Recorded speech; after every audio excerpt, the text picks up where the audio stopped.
Bringing hope the world over. Hope Channel. Jesus said, "Go." The Hope Channel is obeying. Tell the world now with the Hope Channel.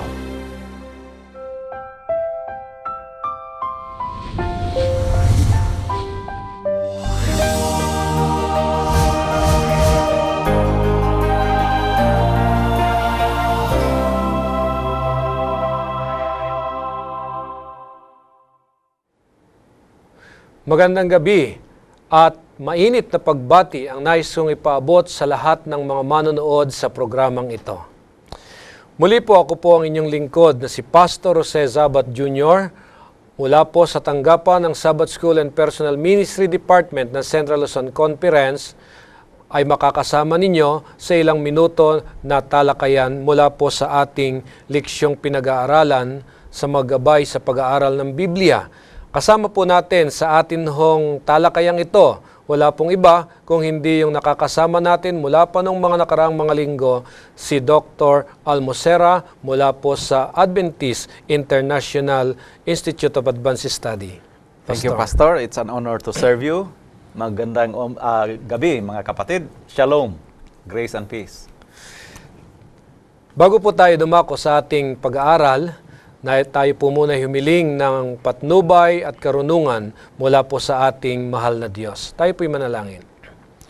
Dakila po naming Diyos, sa pagkakataong ito nais naming hilingin ang karunungan mula sa langit at mga kaalaman na pawang kakailanganin namin para sa pagtalakay sa napakahalagang leksyon na aming pong pag-uusapan. Nawa sana ay ang banal na Espiritu ang makasama namin, pagpalain ang lahat ng mga makikisama sa pag-aaral na ito. Ito po ang aming dalangin sa pangalang ni Jesus. Amen. Amen. Pastor, tayo nasa ikalabing-dalawang serye na ng ating pag-aaral sa mga sulat ni San Pablo sa taga-Tesalonica. At sa seryeng ito, ang pinag-uusapan po o ang pamagat ay ang Antikristo, na siya namang napaloob po sa sulat sa ikalawang Tesalonica, Kapitulo 2, 1 hanggang 12. Meron pong sinasabi sa susing talata ng ating pag-aaral, ikalawang Tesalonica, Kapitulo 2, talatang 3. Sabi po dito, "Huwag kayong padaya kanino man, sa anumang paraan, sapagkat ito'y hindi darating, maliban ng dumating mula ang pagtaliwakas at mahayag ang taong makasalanan, ang anak ng kapahamakan." So dito po sa ating pag-aaral ay tutuklasin po natin ang mga pagtutuwid sa maling teolohiya ng mga taga-Tesalonica tungkol sa mga pangyayari sa wakas ng panahon. At dito po ay ating ihahayag kung paano dinidiin ni Pablo ang katotohanan tungkol sa pandaraya sa wakas na panahon. Parang may excitement kasi. Kasi yung topic ba ng second coming, na-discuss din yan doon sa First Thessalonians. Opo. Na-receive nila yung letter, parang may reactions eh. Ang reaction naman ay parang fanaticism na or even excitement too much. Na parang hati sila doon. Talagang dumating na kaya or we are in the midst of the final event? Para bang may agitation doon sa mga kapatid. And this second letter, sabi niya, i-correct na natin minsan yan. No? Yeah. Bigyan natin ng mga corrections yung reaction ng mga kapatid doon sa truth, of course, na Jesus is coming very soon. So ito yung pag-uukulan natin ng pansin sa atin hong talakayan ngayon, Pastor. Kasi makikita nyo po dito, yung pagkasulat ni San Pablo ay tumutukoy sa mga pangyayari bago po yung wakas ng panahon. Ang theme na naman dito is being patient. No? Being patient. It's not just hope, but being patient. Hindi talaga nawawala yun eh, yung mga paralala na yun na tinutukoy ni Kasi San minsan Pablo. yung agitated ka na masyado and then parang excited ka na masyado, hindi pa pala dumating, ay mag-lead din yan doon sa mga disappointments. So parang yan ang theme niya dito in this section sa kanyang letter. Kaya nga, dito napapansin ko yung mithiin niya talaga ay isang pastoral na pakalmahin niya yung mga tao na nahikayat. Parang clarification din. Clarification din yung mga nasabi niya, no, na parang hindi masyadong na-misunderstood ba? Talagang nakalagay doon yung matiisin, ano. Talagang yung patience, medyo kinaklaro dito sa mga pagkakataong ito. Kaya nga dito po sa pagbubukas natin ng CP sa linggong ito, naniniwala ako na ito po ay naaangkop din sa kapanahunan. So tingnan po natin yung talatang 1 at saka yung 2. Sabi po dito, ngayon aming pinamamanhik sa inyo mga kapatid, tungkol sa pagparito ng ating Panginoong Hesukristo at sa ating pagkakatipon sa Kanya, upang huwag kayong madaling makilos sa inyong pag-iisip at huwag din naman kayong mabagabag, maging sa pamamagitan man ng Espiritu o sa pamamagitan ng salita o sa pamamagitan ng sulat na waring mula sa amin, na wari bagang nalalapit na ang kaarawan ng Panginoon. Okay, parang yun ang problema eh. Ano ba yung gathering up to Him? Parang nabanggit na din natin yun, hindi ba? Sa 1 Thessalonians na yung gathering up na kung mamatay ka, diretso ka bang gathered doon sa kay Jesus? Or yung isa pa rin dito may problema, yung sabi nga dito sa English, parang iba dyan sa Tagalog. Kasi dito sa English, sabi niya, not to become easily unsettled or alarmed by some prophecy, report, or letter supposed to have come from us, saying that the day of the Lord has already come. Ano nga yung sa Tagalog dyan? Sabi po, wari bagang nalalapit ng kaarawan ng Panginoon. Para bang nalalapit dyan, no? Pero dito ay already come. Para ho bang ang kaisipan kasi ng mga taga-Tesalonika, narito na ang Panginoon. Kaya yung pagkakabanggit sa Tagalog, wari bagang. Na para bang iniisip nila, na talagang nandyan na. Ayan pala din, tama din. Hindi lang ako masyadong makaintindi ng Tagalog. Kaya ang nakita ko hong problema ngayon nating dapat pansinin, yun hubang magkasalungat na impormasyon. Oo, parang na-confuse sila doon. Parang bang na-overexcited siguro. Nandito na pala ang Panginoon eh. Ay, hindi yan. Of course, may mga teachings siya doon na physical talaga, no? Lalo na sa Revelation na makita mo. Physical talaga makita mo. Wala pa. So, ito ang na-correct niya dito. Yun po, isa lamang yun. Kasi nagkaroon ho yung doon sa iglesia, yung mga tagapagturo, para bang nagkaroon ng sabuatan dahil nag-come up ho sila na ituro sa kanila yung pagsiset ho nung time. Na ito ho yung mga may mga reactions na, no? Nagkaroon ng reaction. Because they have been so overexcited, nagsiset na ng time. And again, kung babalik tayo doon sa analogy ng contraction ng mother na pregnant, maski yung OB-GYN hindi makapredict kung kailan talaga, no? Parang matantiar natin na talaga malapit na, pero hindi natin malaman na ito sa alas 10 ay talagang manganganak na ito, or sa alas 11 o sa alas 12, kasi wala. Para sa akin, appropriate masyado yung illustration na yon. So, yun din ang iba, sabi, alas 10 ay manganganak na ito, naging false prophet na. Kaya napakahalaga po yung binabalanse natin yung pananaw, lalo tigit yung mga turo ng Biblia. Kasi meron ho bang advantage yung bang mag-set ka ng time na si Kristo'y darating, o baka naman ito'y nagdudulot lamang ng lalong ikabibigo ng mga naghihintay sa pagparito ni Kristo? Siguro before answering that question, kasi ang New Testament naman doon, wala pa yata doon, no? Wala that pa. time, no? Pero kung saan nandoon, ay makita nila yung sa Matthew chapter 24, hindi ba? Na talagang walang nakaalam. No, walang nakaalam. Yung tungkol doon sa may advantage ba at saka disadvantage. Para sa akin, may disadvantage din yun eh. Yung para bang alam mo na kung kailan talaga. Kasi mag-prepare ka na lang kung malapit na.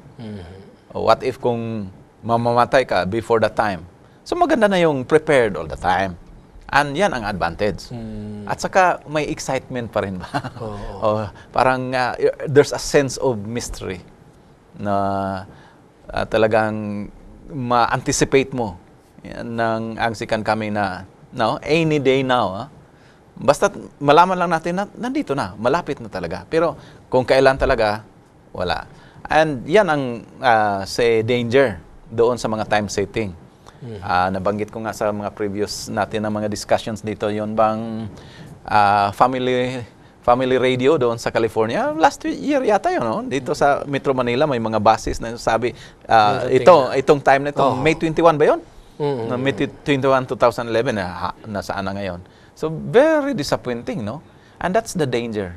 Maski dito sa ating history, mayroon din tayo, yung mga time setters. Year 2000, pumunta ng ating mga kapatid doon sa mga bundok. Nagbilihan na ng lupa doon sa Palawan. Kasi talagang nandoon na yung Y2K.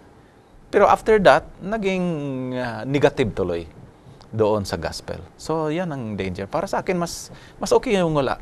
Walang talagang set time. Kaya ito yung niliwanag ni San Pablo sa mga taga-Tesalonica na kung mayroong mga turo na dinadala sa kanila, hindi ito yung galing sa kanila.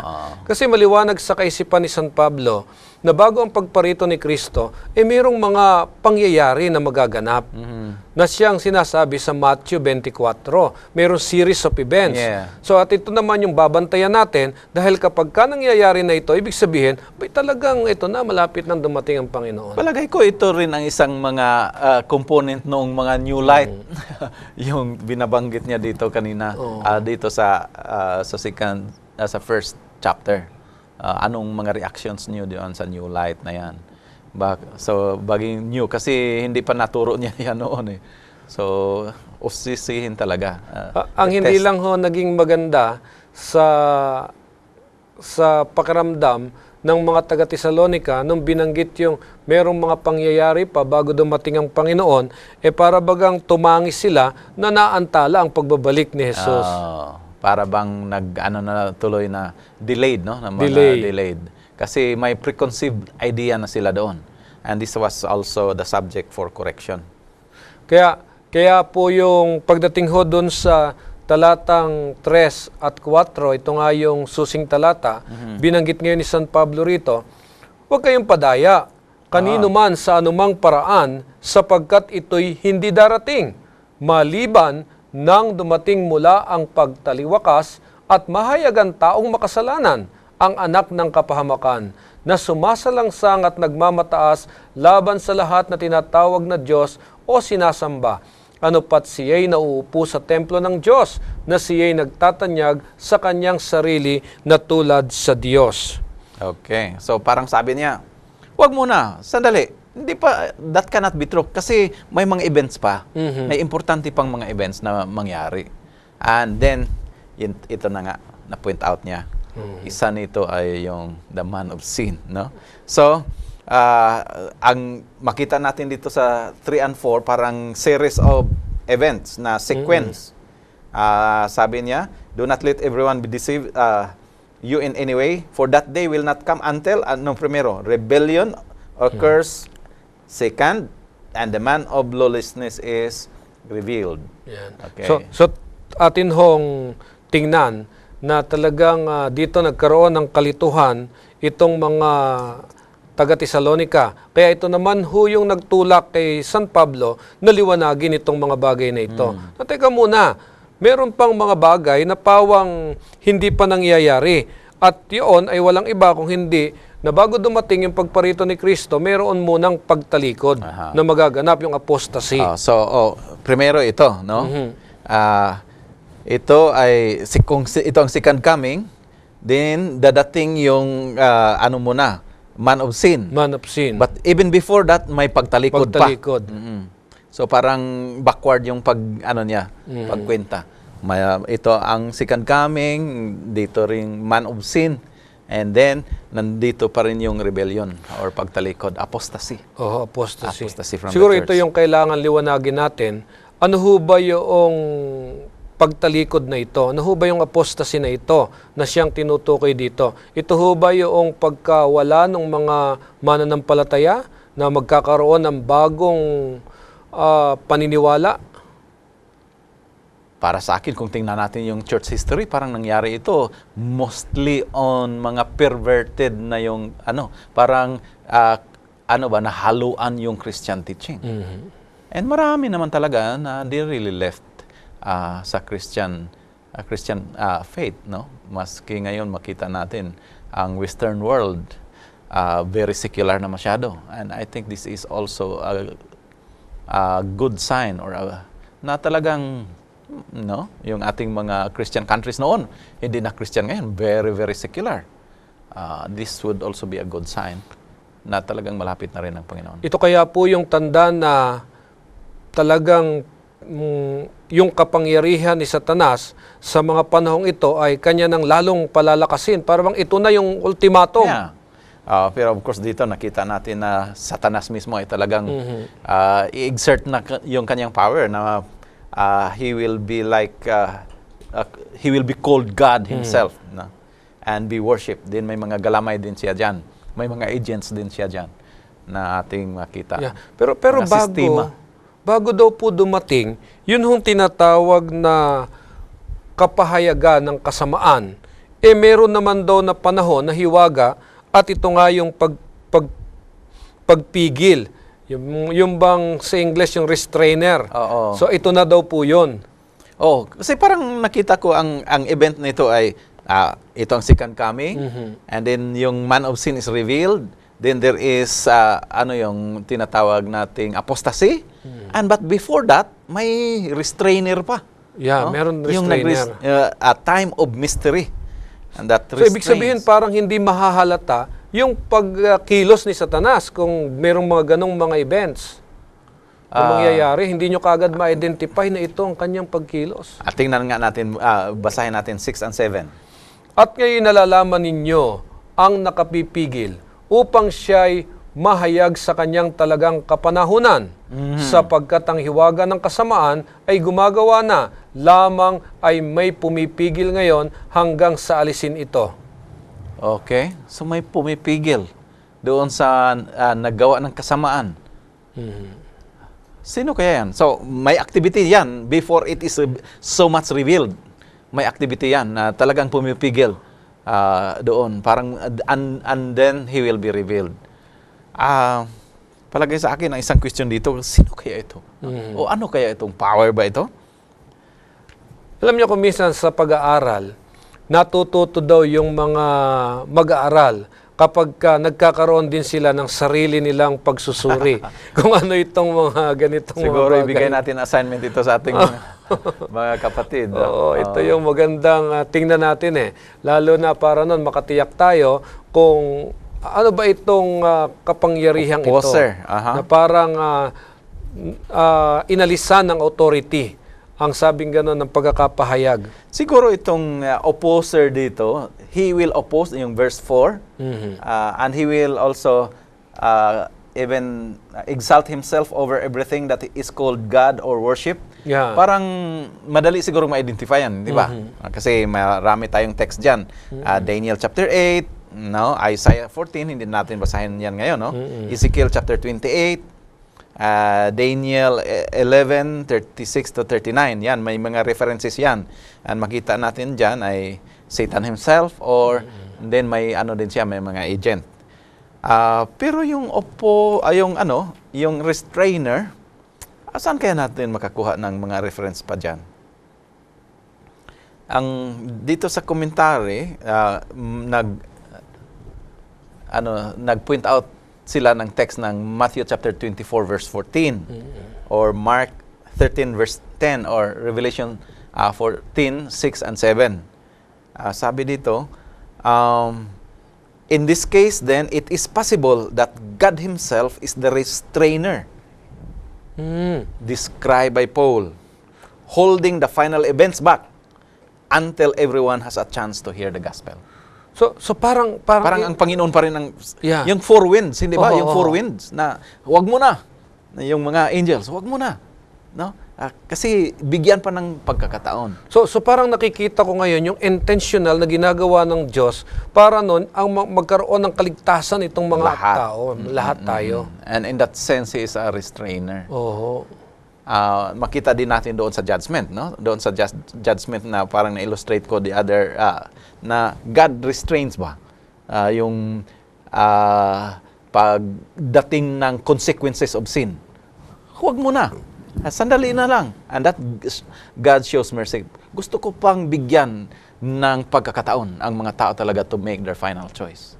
Para tuloy nakikita ko ngayon na ang ating Diyos talagang sinabi niya na sa madaling panahon siya ipaparito. Yes. Talagang ilang panahon na lang. Gusto talaga sana niya. No? Ngayon, tayo rin, gusto nating dumating na siya. Kapag tinanong tayo, sabi natin, sinong gustong dumating na ang Panginoon? Tayo yun, gusto na nating dumating siya. Pero ngayon, nakikita ko ngayon, yung paraan ng Diyos na binibigyan niya ng pagkakataon yung iba. Sabi niya, kayo, okay na siguro kayo, okay pero na marami kayo. pa eh. Marami pa. Marami pa. Talaga, gusto ko na sana talagang babalik, pero hindi pa kayo ready. Gusto kong as many as possible sana. And kaya nga, nag-restrain muna niya maski yung activity of the devil, of the Satan. So ito siguro yung gustong makita ni San Pablo doon sa mga taga-Tesalonica na kung saan ang gusto ni San Pablo, tingnan muna natin yung iba na maakay pa natin. Sabi niya, mangyari pa ito. Mangyari pa to. May time pa. Oo. May time gap pa rin ito. And ma-expect natin yan kasi He is a God of love. And He wants at least as much as possible na lahat talaga ay masave. Kasi yun naman ang being chosen. No? Lahat kayo sana maka-attain ng salvation. Yeah. So naliwanagan tayo ngayon kung gaano ang pagmamahal ng Diyos sa sangkatauhan na gusto niya ang bawat isa ay maligtas. Ngayon pagkatapos po ng series of event na to, ito na nga yung sinasabing ganon na mahahayag itong tinutukoy ni San Pablo na siyang anak ng kasamaan. Ngayon, atin namang bigyang pansin itong hiwaga ng kasamaang ito. Okay, so parang nag-backtrack tayo, no? Itong second coming, and then yung may apostasy, but even before that din yung restrainer. Yung restrainer. And then yung may Antichrist. Antichrist. Ang tanong natin dito, parang theological masyado dito ngayon, hindi masyadong practical, no? Sino kaya ito? Itong taong makasalanan na sinabi ni San Pablo. Ano kayang palagay, mga kapatid? Ikaw, Pastor. Ang una kong itatanong ito ba'y lalaki o babae? Itong taong ito. Pero dito binabanggit walang kasarian.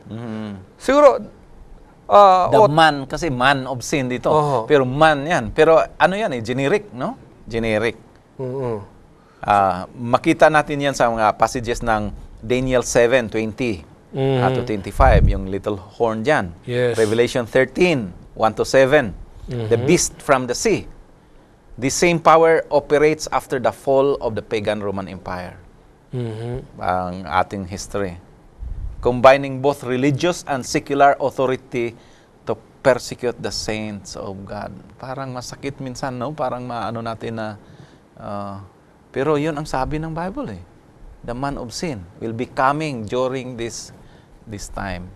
So ito yung mga basihan sa lumang tipan para maipahayag itong taong makasalanan na ito. Ngayon dito naman ginamit ni San Pablo para maipakilala niya kung sino yung taong makasalanang ito. Sabi niyang ganoon, at kung magkagayoy, talatang 8 at 9, at kung magkagayoy mahahayag ang tampalasan na papatayin ng Panginoong Hesus ng hininga ng kanyang bibig at sa pamagitan ng pagkahayag ng kanyang pagparito ay lilipulin.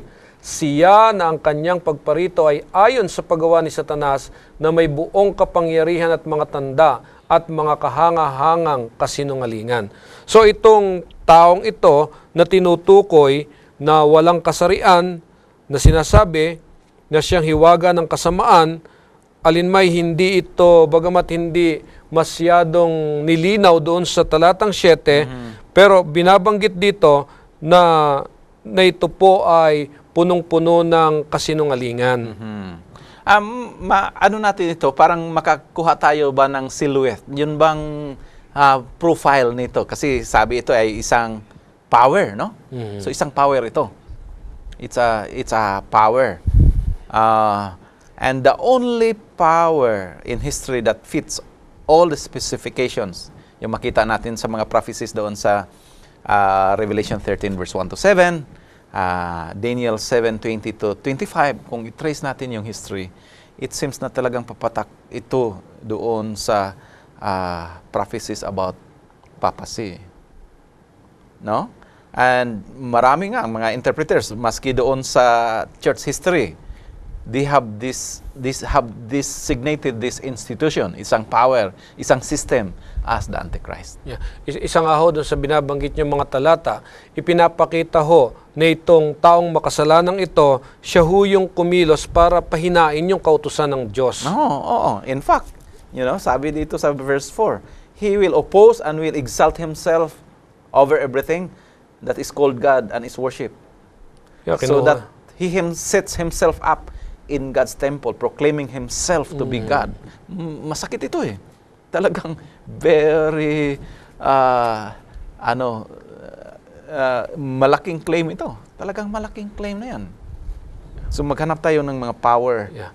Ito ho yung ginagaya niya ang lahat ng mga mayroon ng Panginoong Hesukristo. Kung matatandaan ninyo, ang Diyos naglagay ho ng araw ng pagpapahinga, araw ng Sabat. Yeah. Ito hong taong ito, ang kanya namang ginawa, naglagay din siya ng kanyang sarili. Change times and laws. Oo.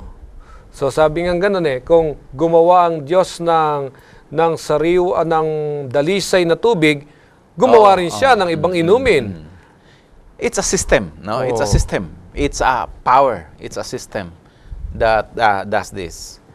So sa verse 7, yan yata ang makita na, for the secret power of lawlessness, this is already at work. But the one who knows, who now holds it back, will continue to do so till he is taken out of the way. So hindi ho pala, Mystery Pastor, of lawlessness. mahirap hong masuri yung kung sino man itong tinatawag nating taong makasalanan. Dahil ang Biblia ho ay punong-puno ng description para ho makilala natin. At hindi tayo maging bulag o hindi rin tayo parang ligaw kung sino man yung tinutukoy ni San Pablo. Ma-reveal din yan ng Panginoon. Parang mystery ito eh. Pero kung tingnan natin yung scripture, makita din yan sa ating hamon, lalo na sa iba na parang sasabihin nila, itong paniwala na ito parang baka ano lang yan, may prejudice o ganon. Tingnan natin yung scripture. May mga ano naman dito, Daniel 7, Daniel 13, puntahan natin yan. Yung little horn dyan. Yeah. Kaya nga ho napansin ko na dahil sa kanyang mga sistema na ginagawa, kanyang pinapasok sa paniniwala ng mga tao, ito ho hindi na tumutukoy dun sa tao mismo. Naging institusyon. No. Ang institusyon ito. Ang power behind.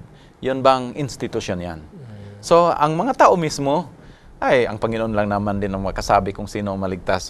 Hindi. Pero para sa akin, maski yung tao doon na parang nag-hold ng position, it is still possible that they will be going to heaven. Pero yung institution that they are representing, that is really parang tatawagin nating galamay ba ni Satan, agent. Yeah. So, sa makatwid, itong institusyong ito ho yung tinatawag nating Antikristo. Yan ang mga Middle Ages, sabi nila, yan ang Antichrist. Ito ang oppositor ang tawag dito He will oppose, the will of God.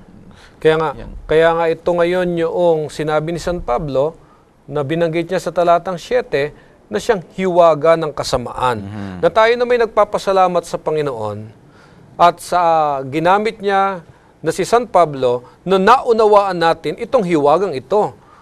Ang makita natin dito para bang nakita na na-open na yung curtain na talagang may dalawang forces na lang talaga at the end, no? And ang story ng Bible, ang story ng ating salvation is ganyan naman talaga May evil forces at saka may yung good forces. Sabi nga ng isang professor doon sa IAS, the story of the Bible and the story of our salvation is just a story of two cities, Jerusalem and Babylon. Parang at the end may great controversy ba, no? Tayo mga Adventist, there is a great controversy. And yung great controversy na yan, galing pa yan sa simula, creation hanggang ngayon. And din matatapos din yan. Especially at the end, na second coming and truth will triumph. Yung good forces will finally triumph. Pero makita mo dyan. Kaya napakahalaga ng pag-aaral na ito para sa ating lahat. Sapagkat ito ho yung mga palatandaan na talagang napakalapit na ang pagparito ni Kristo. At ito ho yung may kinalaman sa dapat ho nating bantayan na mga mangyayari sa sanlibutang ito, kung paano kikilos itong institusyong ito. So, kung tingnan talaga natin itong 2 Thessalonians ngayon, para bang si Paul, he is also predicting, he is prophesying. Okay, wala pa. Pero ito pa ang mangyari. Mangyari ito in the future. And kung tingnan natin yung pag-study natin ng Revelation, parang tukma talaga. No? Yung mga detail niya ng events before the second coming. Dadating din yan. So, in a way, ang Thessalonians nag-support doon sa mga prophecies sa Daniel and sa Revelation na nag-support siya doon na talagang totoo naman pala ang sequence of events before the second coming. Parang additional support. So paano ho natin, Pastor, iuugnay ito dun ho sa tinatawag nating tema ng dakilang tunggalian? Yeah, makita mo dito na yung may mga forces, no? Evil and good. Evil and good.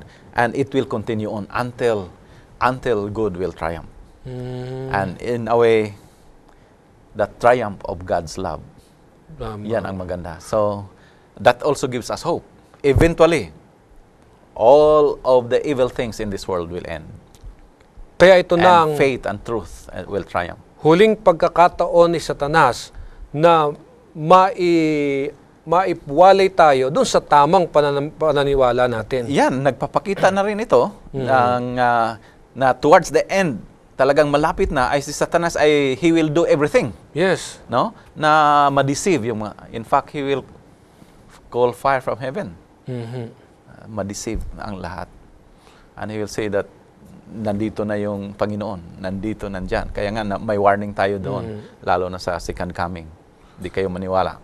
Yeah. Kaya pagdating ho dito sa talatang 10, at may buong daya ng kalikuan sa nangapapahamak, sapagkat hindi nila tinanggap ang pag-ibig sa katotohanan upang sila'y mga ligtas. At dahil dito'y pinadadala sa kanila ng Diyos ang paggawa ng kamalian upang magsipaniwala sa kasinungalingan. Talaga. Desperation in an act of desperation. In fact, He will also make it appear na talagang dumating na ang Panginoon, na fake ba na second coming. And that would be a big, big deception. And He will do that. Itong Antichrist na ito. Gagayahin ni Satanas ang lahat ng mga ginagawa ng ating Panginoong Jesucristo. Katulad ng pagpapagaling. Pagpapagaling ng mga, or resurrection. Lahat. Kasi Antichrist nga yung parabang ginagaya niya si Kristo. So, ibig sabihin, posible sa mga huling araw na ito na may lalabas na magpapagaling ng may karamdaman kahit hindi gumagamit ng anumang mga gamot o sa paghipo lang ay gagaling o di kaya ay may mangyayaring makabubuhay ng patay na kailangan natin talagang suriin ang espiritu sa loob. Parang makabuhay na, parang fake na resurrection. Kasi the only one who can give life is God Himself, no? Pero ma-simulate yan Ma-simulate yan. And there are forces, alam natin sa ating cosmology, that can do that. Evil angels can even do that. So that would be a deception, big deception. Yung sa atin naman, no? Spiritualism. Spiritualism would a big deception at the end of time. Yun ang mga forces na talagang mag-deceive ng mga tao. Kaya gayon na lamang yung pagdidiin po dito sa bahaging ito ng ating pag-aaral, yung pagkaunawa natin tungkol sa malaking tunggalian ng ating Panginoong Jesucristo at nitong si Satanas. Dahil walang gagawin ang kaaway, kundi tayo ay maalis sa tamang paniniwala, sapagkat ito na yung huling tsansa niya upang sa ganoon masabi niya sa ating Panginoong Jesucristo, o kaya naman pala yan ay sumusunod kasi natatakot lang yan. O di kaya hindi niya kayang sundin ang mga kautusan ng Panginoon. Kaya pipilitin ni Satanas na dayain tayo dahil kapag ka nararanasan na natin minsan yung umaharap tayo sa hirap ng buhay, ang isipan na natin pinabayaan tayo ng Diyos. So kaya doon pumapasok ngayon yung mga mga propaganda ni Satanas para nun mawala tayo sa pagtitiwala sa atin hong Panginoon. Kaya nga, it's very important na talagang nandyan tayo sa Panginoon. Kasi we are no match. No match talaga tayo doon sa evil forces. Yeah. Kaya nga, dito ho, mayroong binabanggit na komentaryo, sabing ganoon, ang proseso ng panlilinlang ay nagpapasimula kapag tinanggihan ng tao ang ebanghelyo ni Hesukristo. That's true. So God is our only refuge. Christ is our only refuge. He is the only safety. Diyan lang tayo safe. Diyan sa Kanya. Kasi on our own strength, talagang wala tayo. Wala tayo dito. But kung nandoon na tayo, no, He will protect us. Kasi nga, para sa akin, isa sa mga favorite ko na hymn is Under His Wings. No? I am safely abiding. Kasi kung nandyan ka sa Kanya, then you have all the protection. So walang magagawa kahit anong kapangyarihang merong dumating dyan. Ikaw ay ligtas. Parang ang picture ko nito yung when I was growing up doon sa subsistence farming namin na village noon. Basta't may uwak ba? Yun bang itim na uwak ba rin yan? Uwak. Oh, pagdating yan, yung mga sisiw ay pupunta ka agad doon sa mother. Wala na magawa ang uwak eh. Talagang safe na masyado yung mga sisiw. And that is our safety. Welcome to Christ. Wala na magawa yung kalaban because we are safe under Him. If we have that good relationship with Him, nandoon tayo sa Kanya. Kaya ho, napakahalaga na bukas ho ang ating puso at ang ating mga isipan sa ebanghelyo ng ating Panginoon. Dahil ito lamang ang tanging sanggalang natin upang sa ganoon hindi tayo matalo ng kanyang kaaway o walang maging bisa ang kapangyarihan ng Antikristo. Yeah, and we have emphasized this dito doon sa ating lesson sa 1 Thessalonians, yung Word of God, no? Importante masyado yun. Kasi only those who have fortified their minds, according to Ellen White, will stand with the truth from the Bible, will be able to stand in the final conflict. So ito ang mangyayari, Pastor, sa mga huling araw, magkakaroon ng malaking paglinlang. So, mayroon ito hubang panlinlang na ito ay may kinalaman lang sa relihiyon o kasama na ho pati yung politikal? Connected yan lahat eh. Connected yan lahat. Pero ang sabi ni Paul dito na dadating ito, pangliling lang, before the end of time, talagang dadating ito. Matindi ang mangyari dito. Dadating yan. And it could be both, you know. It could be connected yan. Connected yang either it's religious or political. Kasi makita natin itong man of sin sa ating history, basta't combine na yung political power at saka religious power, yan ang isang palatandaan ng man of sin, yung Antichrist, combining religious power at saka yung political power. Yes. At nakikita ko rin po, yung bang minsan kasi nakatuon tayo sa mga pangyayaring politikal na iniisip natin palagi, kung hindi may papasa yung batas na ganito, eh hindi mangyayari itong lahat ng bagay na ito. Tama nga, minsan nangyayari ho na yung critical na dapat nating isipin, yung paghahati sa pagitan ng... Sana. Yan ang ideal, no? Pero nakita natin, maski sa ating history, basta't na-combine na yung political power at saka religious power, there is this persecution. Maski sa ating ngayon, paligid nating mga nations, wala na masyadong freedom. Nawawala yung freedom. Maski freedom of religion. Kung yung isang religious group, yun ang nakahawak ng mga political powers, then there is this persecution. And this man of sin will parang resort siya doon sa yung mga strategy na yun. So yun yung gagamitin niya. Yung political power Political at saka power. religious power will be in one authority or in one power.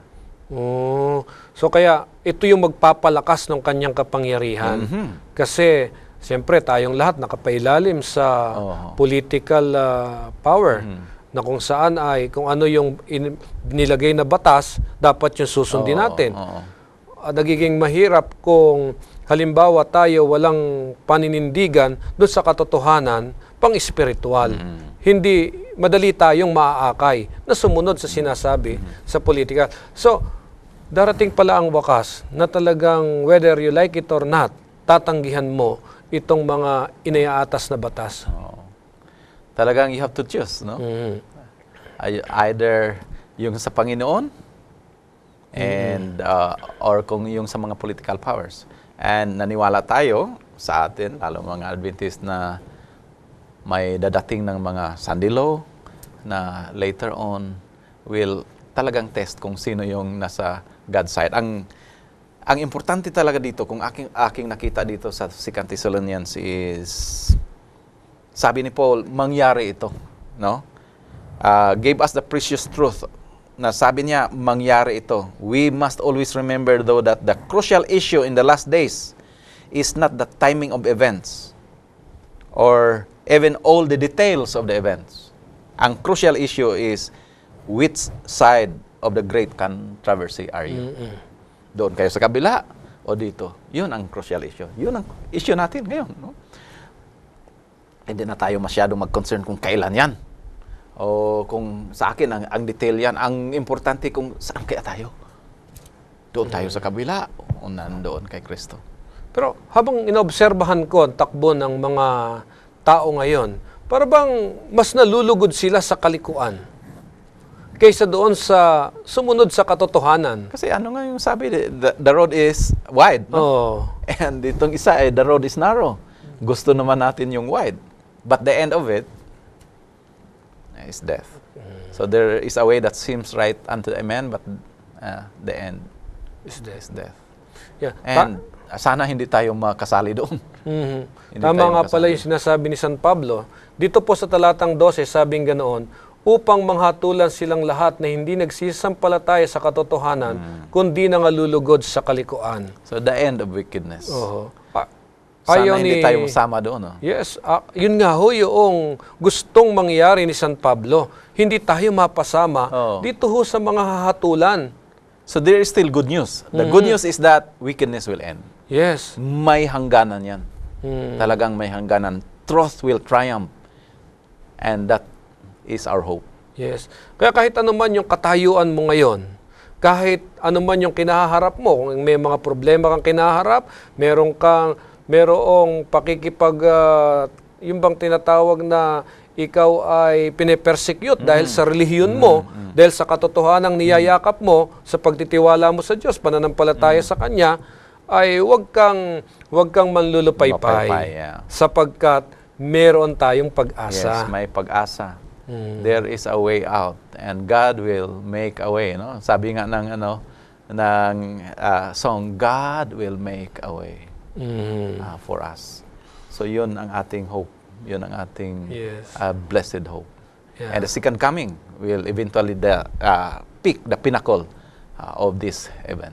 So, Pastor, ngayon naman ay ano po yung gusto nyong ipayo sa mga manonood na talagang papaano natin i-apply itong ating mga napag-aralan sa atin hong mga buhay? Let us choose God's side all the time. No? At saka daily process ito eh. Kaya nga, sabi nila, saan ba kaya talaga mangyari ang Armageddon? The War of Armageddon, saan ba? Place ba yan? Many believe that mangyari yung War of Armageddon talagang dito sa atin. Yung choice. No? Satan on the other side, God on the other side. And we have to make that choice daily. And we have to choose God's side all the time. Parang we will also be assured of our salvation. And siguro general masyado yan. May mga specific. No? May mga specific na basa natin noon yung mga councils of Ellen White also.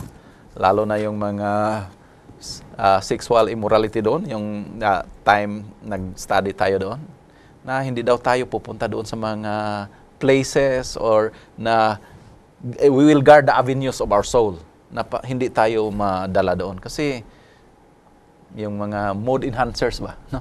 Mga mood enhancers, drugs, or yung mga pornography, na para bang it will give us panandali ang kasayahan. But the end is death pala. And let us choose every day God's side. Mga kaibigan, pinahayag ni San Pablo sa kanyang mga sulat sa taga-Tesalonica ang tungkol dito sa taong makasalanan, na kung saan ito ho'y tinutukoy na isang institusyon na tayo minsan madaling mapaniwala na itong institusyong ito ay nagbago na o sa ibang paraan ay nagbago na sila dahil naging malapit na sila sa mga tao, kanilang inaabot ang mga nangangailangan at nagpapagaling ng mga may karamdaman, at nakikita natin kung paano sila nagiging tagapagpayo maging sa political at sa lahat ng bagay.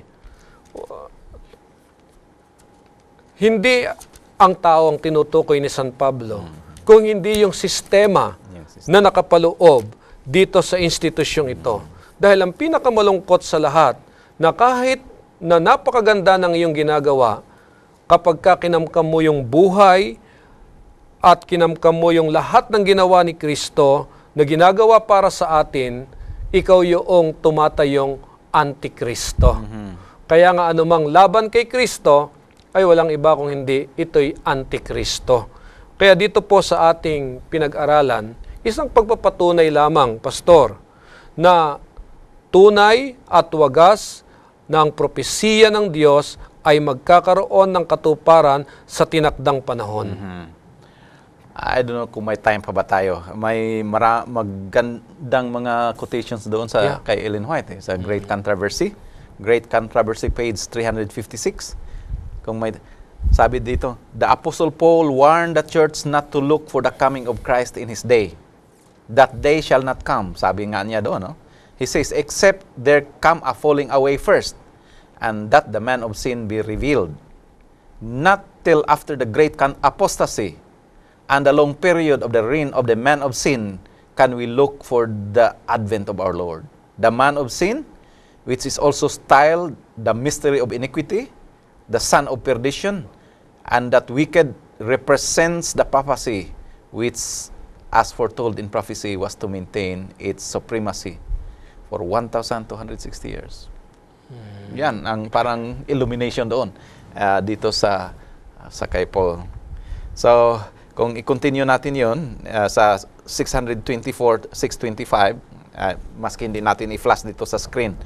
As the crowning act in the great drama of deception, Satan himself will personate Christ in gentle, compassionate tones. He presents some of the same gracious, heavenly truths which the Savior uttered. No? Parang talagang picky ito pero parang ginagaya niya. He heals the diseases of the people. And then, in his assumed character of Christ, he claims to have changed the Sabbath to Sunday and commands all to hallow the day which he has blessed. Only those who have been diligent students of the Scriptures and who have received the love of truth will be shielded from the powerful delusions that takes the world captive. Ang gandang napakaganda po nung binanggit. Pero parang nakakatakot ng claims, no? Of course, this also comes from prophetic word of the Lord. So ngayon nakita po natin na napakahalaga nitong pinag-aralan natin. Nga lamang ay napakakaunti lang ang ating panahon na kung saan ay magugulpasan na natin ang marami pang bagay. Pero marami ho dito na inyo lamang hong suriin ang pinakamahalagang mga bagay kahit kayo nasa inyong mga tahanan. So ngayon po ay tunay nga naman na muli hong itinuwid nitong si San Pablo ang maling pananaw ng mga taga-Tesalonica tungkol ho sa mga pangyayari sa huling mga araw. At dito po, nakita natin ang napakahalagang katotohanan na dapat din nating i-apply sa buhay natin. Ngayon, hindi ho issue yung tungkol sa huling araw o yung pagsasagawa, pagbibigay ng oras o takda ng panahon ng pagparito ni Kristo ang pinaka-issue ho dito ay kung anong panig ang pipiliin natin. Yan. So maraming salamat mga kaibigan at kami ay sinamahan niyong muli. Tayo po ay manalangin sa pagtatapos. Dakila po naming Diyos, maraming salamat. Inyong binahagi sa amin ang katotohanan na mangyayari sa mga huling araw na tunay na kailangan namin ang tanggulan, kailangan namin ang masisilungang pag-ibig ng aming Panginoong Hesukristo upang huwag kaming mawala sa panig ninyo. Hindi kami maagaw ng kaaway, kundi bagkos kami tatayong may prinsipyo at nakabase sa katotohanan ng aming pananampalataya upang kayo dumating, sama-sama nyo kaming dalhin sa langit na bayan. Pagpalain ang bawat isa at lahat na sumubaybay sa aming pong talakayan. Ito po ang aming hiling sa pangalan ni Jesus. Amen.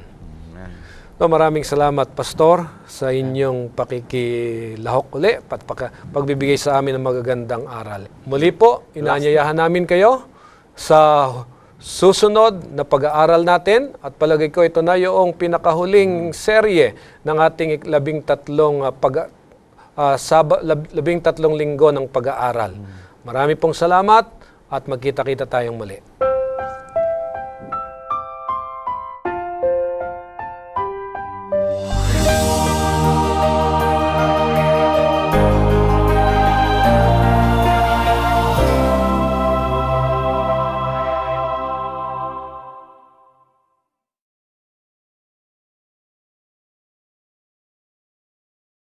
Get the exciting, in-depth Bible study you crave.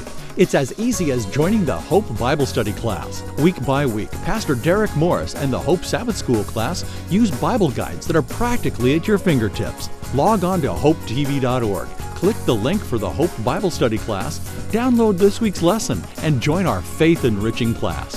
You can also download past and future lessons and study a variety of other topics. Go to hopetv.org and click on the Hope Bible Study class. Hope Channel, the official television network of the Seventh-day Adventist Worldwide Church.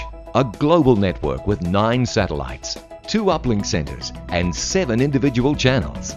The Hope Channel Network ministers full-time in 9 languages, 24/7, to every kindred, nation, and tongue, reaching the world's 7 billion through more than 400 cable TV networks, more than 150 television stations, satellite broadcast, and the internet. In countries closed to Christianity, in crowded cities, to people hostile to the gospel, to your family, neighbors, and friends. To learn more about Hope Channel's exciting ministry or to order a Hope Channel dish, call 1-888-393-4673 or log on to www.hopetv.org. You can also write us at P.O. Box 4000, Silver Spring, Maryland, 20914, USA.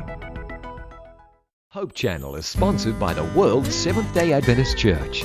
We believe in being people of the Word, people of prayer, people of deep study of the prophetic writings, people who love Jesus Christ, people who keep all the 10 Commandments, people who are compassionate, who respect others, the community, and world needs, people who live healthfully by avoiding tobacco, alcohol, unclean meats, drugs, and immorality. We believe in joy. We invite you to be a person of hope.